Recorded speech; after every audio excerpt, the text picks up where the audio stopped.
দেখো কে যেন আমার বালিশের পাশে এক ফানা কলা রেখে গিয়েছে। সাদিয়া, আগেই কলাগুলো খেও না। আমি আগে তোমার বাবাকে ফোন করে জেনে নিই। আমার কেন যেন এই কলাগুলোকে অস্বাভাবিক মনে হচ্ছে। দিদি ভাই, তুমি এদিকে আসো, কলাগুলো আমার হাতে দাও। বৌমা, এই কলাগুলোর সাথে তো সিঁদুর মাখানো আছে। তুমি এখনই রাহাতকে ফোন করো, দেখো খোকা এই বিষয়ে কিছু জানে নাকি।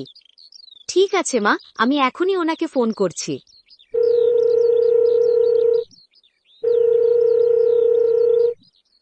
তুমি এখন কোথায় আছো? কেন, কি হয়েছে? আমি এখন রাতুলের বাসায় আছি। গতকাল তুমি কি কোনো কলা কিনেছিলে? না, কিন্তু কেন, কি হয়েছে আমাকে একটু খুলে বলো। না না, তেমন কিছু হয়নি। তুমি তাড়াতাড়ি বাসায় আসো। বৌমা, খোকা কি বলল? এই কলাগুলো সম্পর্কে আপনার ছেলেরা কি কিছুই জানে না। সাদিয়া, তোমার পায়ে কি হয়েছে? তোমার পায়ে ক্ষত কিসের? দাদু দেখো, কালকে রাতে কে যেন আমার পায়ে চিমটি কেটে পালিয়ে গিয়েছে। বৌমা, আমি এখন বুঝতে পেরেছি কি ঘটতে চলেছে। বৌমা, এই কলাগুলো নদীতে ফেলে দিতে হবে। এই কলা যদি কেউ খেয়ে ফেলে তবে তাকে আর বাঁচানো যাবে না। মা, এই কলাগুলো কোথা থেকে এসেছে বলতে পারেন? বৌমা, দীপেন ফিরে এসেছে, এখনো প্রতিশোধ নেওয়ার চেষ্টা করবে। কিন্তু দীপেন দাদা তো গতকাল মারা গেছেন, তাহলে উনি ফিরে আসবেন কিভাবে? বৌমা, ছাদিয়ার পায়ে যে ক্ষত দেখতে পাচ্ছ, এটা দীপেনেরই কাজ। এখন আর কিচ্ছু বুঝার বাকি নেই। কিন্তু মা, দীপেন দাদার সাথে আমাদের কিসের শত্রুতা আছে? উনি কেন আমাদের ক্ষতি করতে চাইবেন? তাহলে শোনো বৌমা, কাল কি হয়েছিল। আরে দীপেন, বাবা তোর কি হয়েছে? সর তুই এখান থেকে, তোকে আর দরদ দেখাতে হবে না। তোর জন্যই আমি আজ মাথা ঘুরিয়ে পড়ে গেলাম। তুই জানিস যে আমার লো প্রেশার, তারপরেও তুই আমাকে দুধ না দিয়ে অন্য কোথাও বিক্রি করেছিস। আমার যদি কিছু হয়ে যায় তাহলে মনে রাখিস, তার জন্য তোকে চরম দুর্ভোগ পোহাতে হবে। দীপেন, তুই এসব কি বলছিস? আমি অন্য কোথাও কেন বিক্রি করতে যাব? প্রতিদিন তো তোকে দুধ দেই। আজ বাছুরে দুধ খেয়ে নিয়েছে, তাই আজ দুধ হয়নি। যতটুকু হয়েছে ওইটুকু আমার নাতি খাবে। তুই আবার কাল থেকে দুধ পাবি। আমার আর দুধ লাগবে না, আমি অন্য কোথাও থেকে কিনে নেব। আমি তোর কাছে দুধ বিক্রি করলে তুই আমার থেকে কিনবি? যা সর, তোর কাছে আমি আর বিক্রিই করব না। দুধের বাকি টাকাগুলো আজকের ভিতর আমার বাসায় পৌঁছে দিবি। তোর টাকা তুই এখনই নিয়ে আমার বাড়ি থেকে বের হ। এই বলে দীপেন দুধের বাকি থাকা টাকাটা তখনই পরিশোধ করে দেয়। ওই সময় দীপেন বলেছিল ও নাকি এর প্রতিশোধ নিবে। তার কিছুক্ষণ পরেই তো দীপেন মারা যায়। এখনো অতৃপ্ত আত্মা ভূত হয়ে প্রতিশোধ নিতে ফিরে এসেছে। ভূত ভূত আমি বিশ্বাস করি না, ভূত বলতে কিছু নেই। দিদি ভাই, ভূত বলতে কিছু হয়, কিন্তু তুমি জানো না। বৌমা, এখন কিছুদিন সাবধানে থাকতে হবে। আমি দেখছি কি করা যায়। এখন আপাতত কলাগুলো নদীতে ফেলে দিয়ে আসে। মা, আপনি এটা কি বললেন? এটি তো খুবই ভয়ঙ্কর বিষয়। আপনি যান, এক্ষুনি কলাগুলো নদীতে ফেলে আসুন।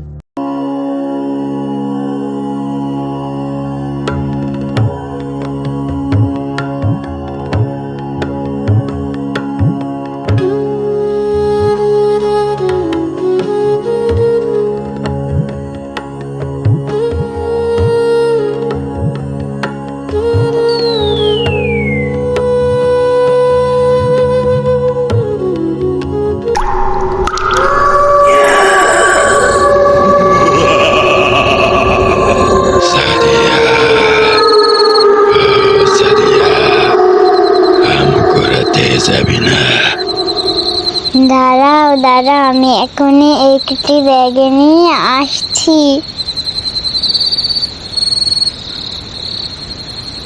দাঁড়াও, আমাকে নিয়ে যাও।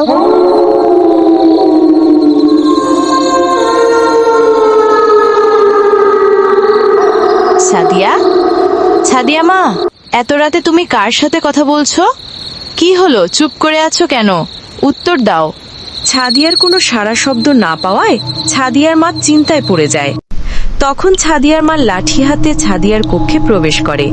ছাদিয়াকে ঘরের ভিতর না পাওয়ায় তখন তার দীপেন দাদার কথা মনে পড়ে যায়। ছাদিয়া, ছাদিয়া মা, তুই কোথায় গেলি? এত রাতে তোকে কোথায় খুঁজবো? এই যে শুনছো, অনেক ঘুমিয়েছো, এখন ঘুম থেকে ওঠো। সাদিয়া ঘরে নেই, ওকে খুঁজে পাওয়া যাচ্ছে না। কি বলছো এসব? এত রাতে ও কোথায় যাবে? একটু আগে কার সাথে যেন চুপি চুপি কথা বলছিল, কিন্তু এখন দেখি মেয়েটি ঘরে নেই। আমার খুব চিন্তা হচ্ছে, দীপেন দাদা ভূত হয়ে ফিরে এসেছে। আরে বাদ দাও, ভূত বলতে কিছু হয় না। দাঁড়াও, আমি দেখছি ও কোথায় গেছে। তুমি আগে সুলাইমানকে সাথে নিয়ে শ্মশান ঘাটের দিকটা দেখে আসো, বেশি দেরি করলে কোনো অঘটন ঘটে যাবে।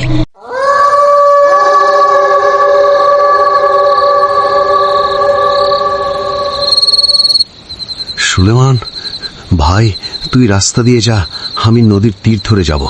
হ্যাঁ চলো ভাই, এখন আর সময় নষ্ট করা যাবে না।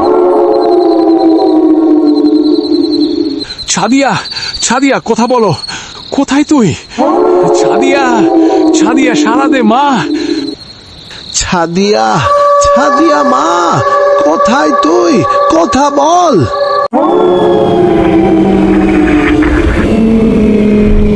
ছাদিয়া মা, তুই এখানে কি করছিস? এত রাতে এখানে এসেছিস কেন? সাদিয়া মা, দাঁড়া, তুই পালাচ্ছিস কোথায়? সলেমান, ধর ওকে। ছাদিয়া মা, তুই দৌড়াচ্ছিস কেন? দাঁড়া, ওকে পালাতে দিস না। এখন কিছুটা ভোরের আলো ফুটেছে।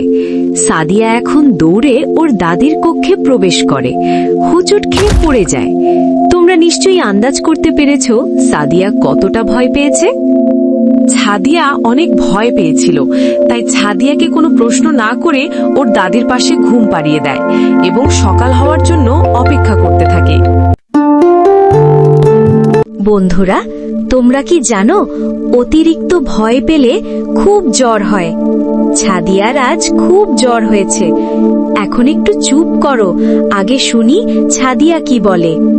সাদিয়া মা, তুমি কাল রাতে কার সাথে কথা বলছিলে? আর অত রাতে তুমি কেন বের হয়েছিলে? আমাকে সাগরের দাদা আম কুড়াতে ডেকে নিয়ে গিয়েছিল। তারপর আমার আর কিচ্ছু মনে নেই। দিদি ভাই, তুমি ভুলে গেছো সাগরের দাদা আরো 6 মাস আগে মারা গেছে। তুমি সত্যি করে বলো, কার সাথে গিয়েছিলে? আমাকে দীপেন কাকু ডেকে নিয়ে গিয়েছিল। দিদি ভাই, এভাবে রাতের বেলায় কেউ ডাকলে আর ঘর থেকে বেরোবে না। এখন থেকে ঘরের জানালা বন্ধ করে ঘুমাবে। আমি বলেছিলাম না তোমাকে দীপেন ভূত হয়ে ফিরে এসেছে? তুমি বিশ্বাস করলে না। এইবার দেখলে ভূত বলতে আসলে কিছু হয়। ছাদিয়া তো খুব বাচ্চা মানুষ, ওকে আর রাগারাগি করে কোনো লাভ নেই। আপনারা যাকে দীপেনের আত্মা ভাবছেন, ওইটা আসলে দীপেনের আত্মা না। সত্যিটা আমি আপনাকে বলছি। আপনারা যাকে ভূত ভাবছেন, ওইটা আসলে একটা দুষ্টু জিন। দীপেন কাকু এই জিনটাকে তার শক্তি দিয়ে গোলাম বানিয়ে রেখেছিল। দীপেন কাকু তার মৃত্যুর আগে এই জিনটাকে আদেশ করেছিল। এই জন্য জিনটা আপনাদের অনিষ্ট করতে চায়। আপনারা কোনো চিন্তা করবেন না, আল্লাহর পবিত্র কালামের সামনে ও টিকতে পারবে না। আপনারা নিশ্চিতে থাকুন, আমি এখন আসছি। এই বলে ইমাম সাহেব এই স্থান ত্যাগ করে। তারপরে আমাদের হুগলাকান্দিতে আর কোনোদিন সেই জিনটির বিচরণ পরিলক্ষিত হয়নি। ধারণা করা হয় সেই হুজুর সাহেব জিনটির সাথে এমন কিছু করেছিল যার দরুন ওই জিনটি হুগলাকান্দি গ্রাম ছাড়তে। আম্মু, ভাই আমাকে চিমটি কাটছে।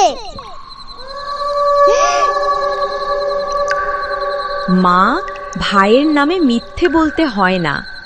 আবির তো এখানে ঘুমাচ্ছে, ও তোমাকে কিভাবে চিমটি কাটবে?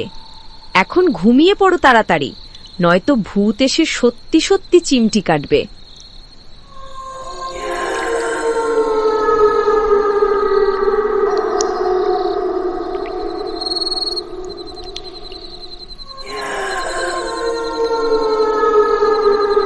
মা, তোমার ছেলে আমাকে আবার চিমটি কেটেছে, তুমি এখন ওকে মারো। না, সাদিয়া মনে হচ্ছে ঘুমাতে দেবে না। দাঁড়া, আমি আছি। সাদিয়া, কি হচ্ছে সব?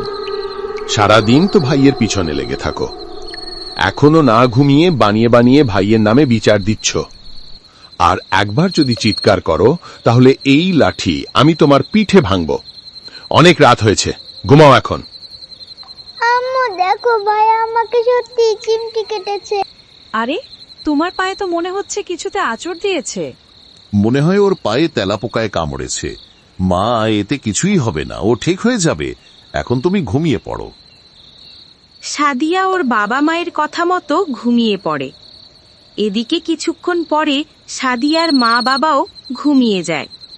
তার ঠিক কিছুক্ষণ পরেই আমরা দেখতে পাই ভূতটি আবার ফিরে এসেছে।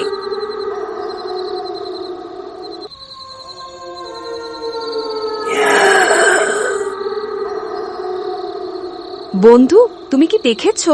ভূতটি আবারও সাদিয়ার পায়ে চিমটি কেটে পালিয়ে গেল।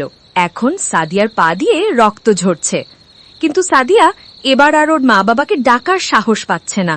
সাদিয়া মনে হয় ভাবছে, এখন যদি ওর মা বাবাকে ডাকাডাকি করে তাহলে হয়তো ওর মা বাবা ওকে খুব মারবে। তাই সাদিয়া জানালা বন্ধ করে দিয়ে আবারও ঘুমিয়ে পড়ল।